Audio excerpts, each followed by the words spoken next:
It all started when the king ordered the villagers to go and cut down a very big Iroko tree in the village.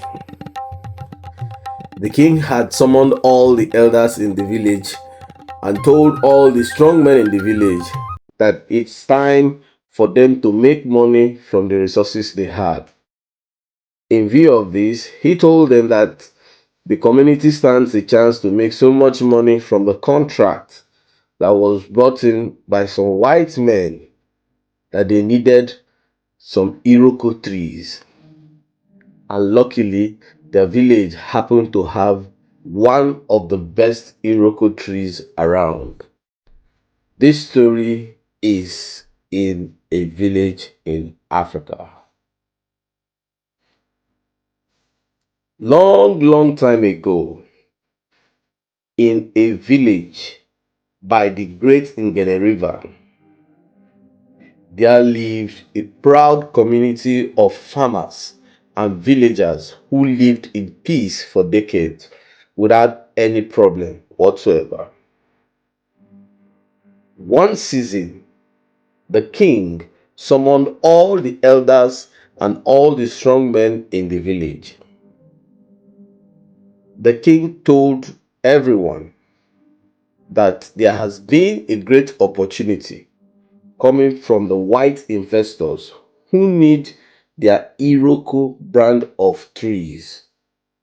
And for this, strong men in the village, were all gathered that they should go round the village and cut down any Iroko tree that they have.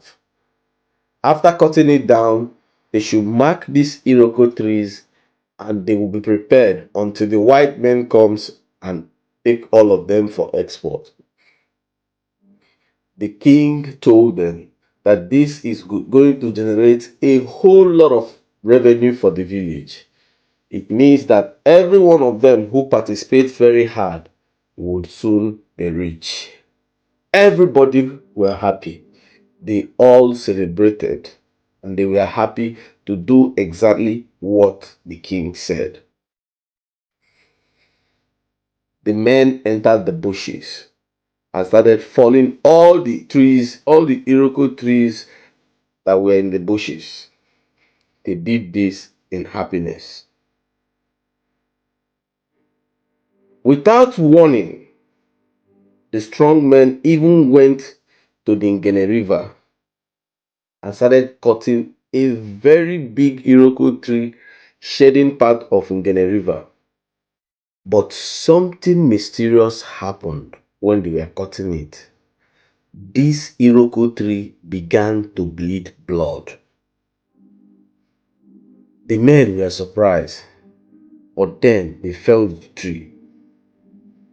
Back in the shrine, the chief priest noticed that the shrine started bleeding blood. He stood up in shock.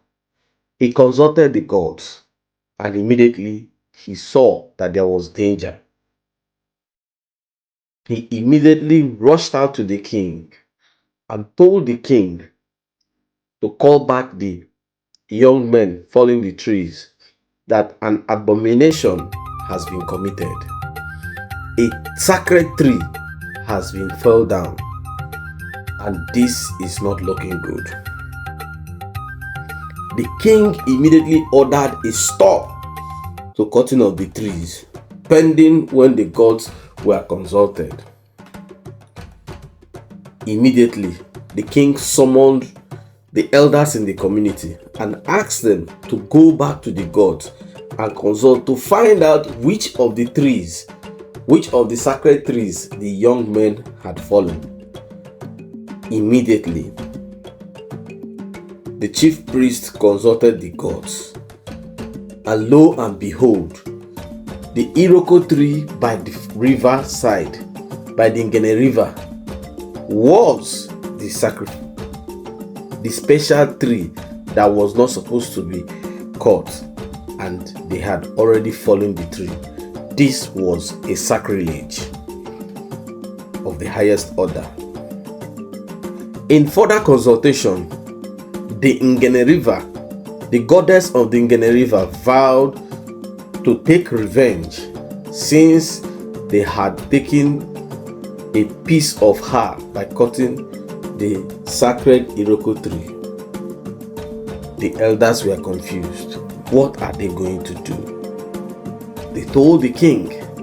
The king was also confused. What are they going to do?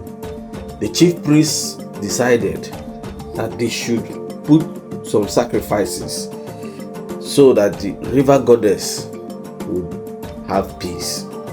These sacrifices were made to the river goddess, but the river goddess did not accept the sacrifice.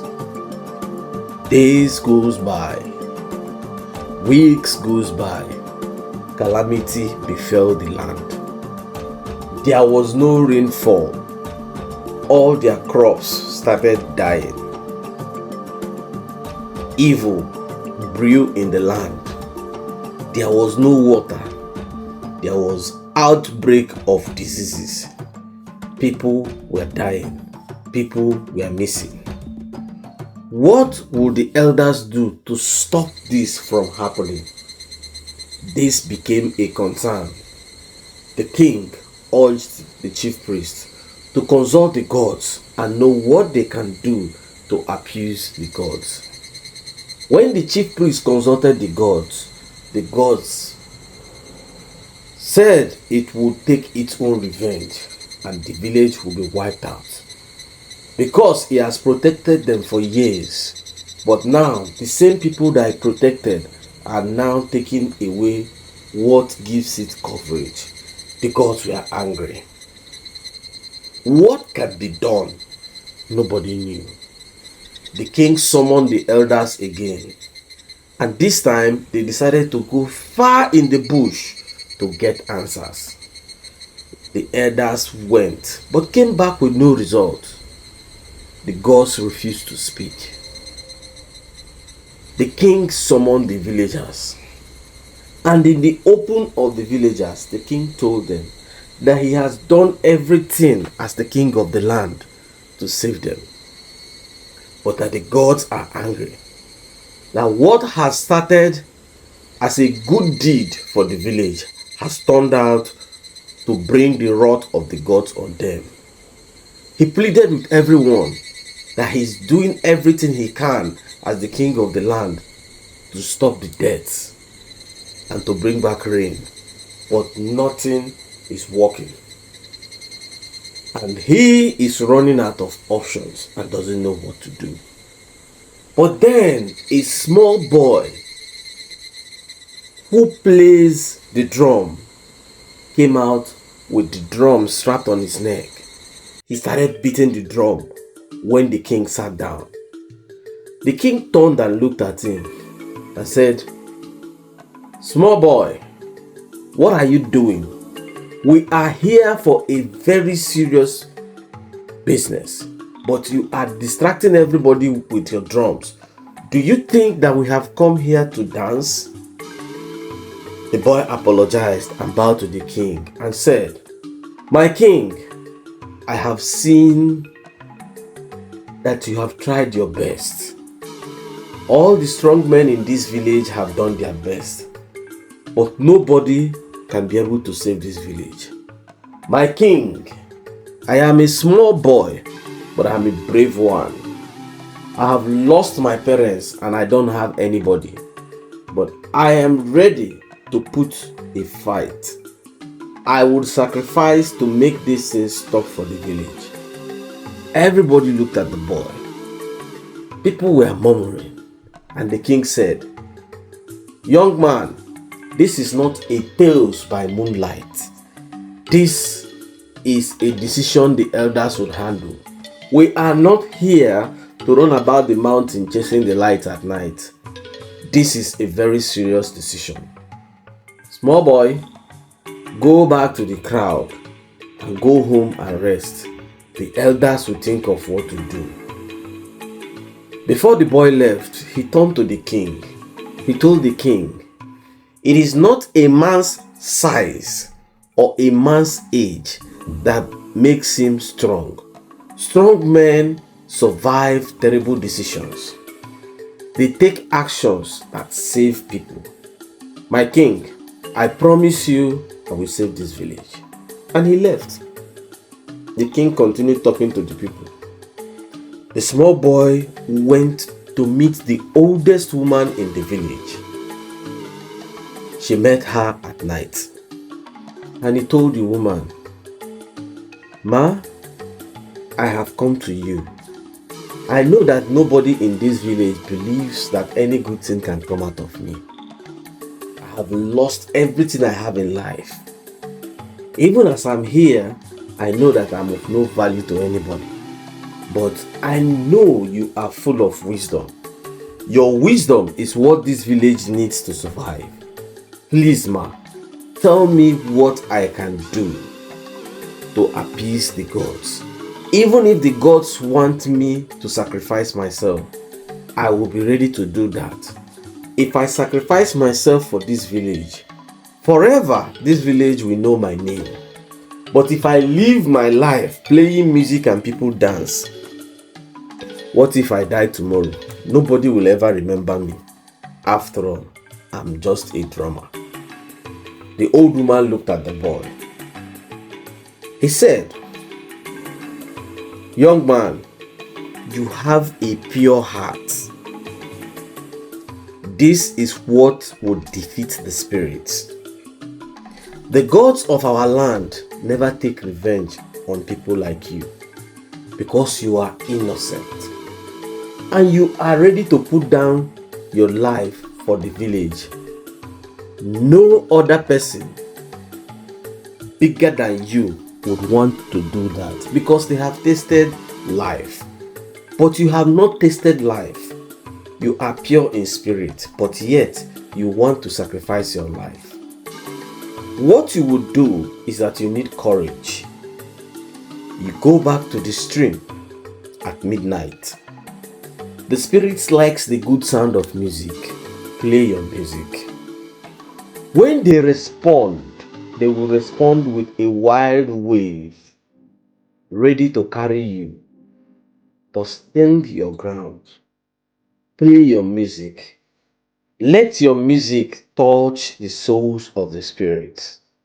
Whatever you see that night, brave yourself.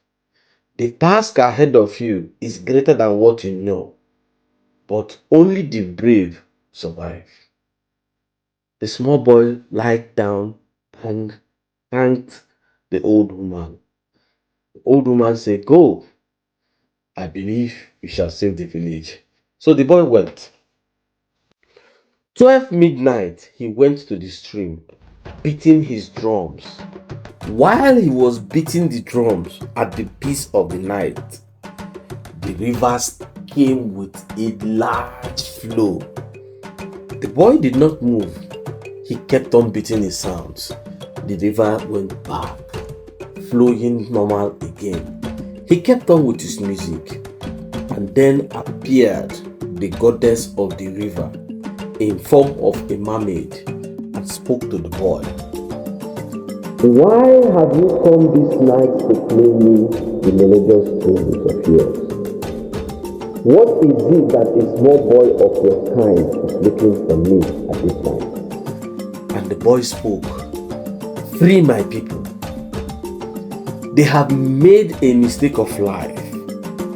They have appeased you with sacrifice. You have taken enough. Many people have been killed. What is it that is that bad that you cannot forgive? Save my people. Leave them.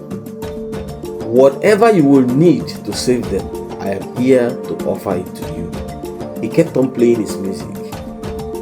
The goddess of the land looked at him and said, "You have a very pure heart, and you have no new sin. But your people have taken much from me, and I want a revenge." The boy said, "I would offer myself as a sacrifice if that will stop you from taking more people. But leave my people. It is not their fault that it happened, and they have acknowledged their mistakes. Punishing them by killing more people is not going to save us. Instead, it will wipe away the unborn generation. The river goddess now said, I must take a blood, and blood I must take. If you are giving yourself as a sacrifice, so be it. Immediately, a sharp wave went back. Before it would flow forward, the old woman appeared by the corner, holding her fragile walking stick and pointing to the boy. The old woman said, Oh, Ngene River, you have been a source of wealth to this community. You have brought back life when nobody wanted it. You have showed us light when we were in darkness. You have stood for us for years, even before I was born. Now I am very old and about to join my ancestors. You have been our protector. Do not despise your people because of their little mistakes. Do not take the small boy because he is the future. But you can take me because I am history. Nobody is going to move ahead with only the history.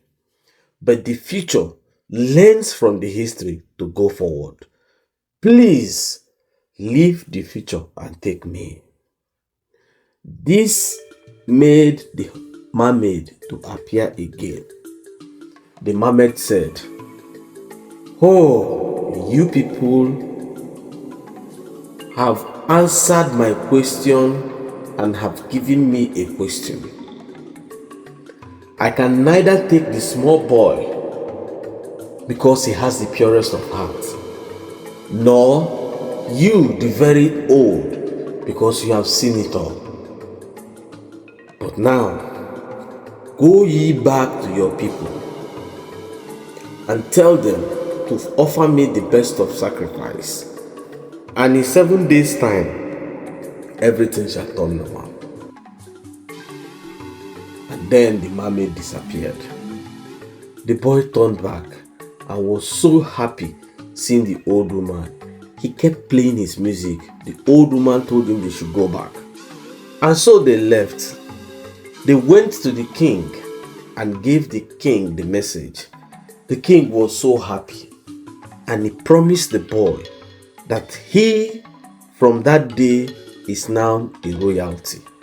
His lineage would be the next king after him, for he has saved the village and has done what he, the king, could not do. And so the chief priest did sacrifices.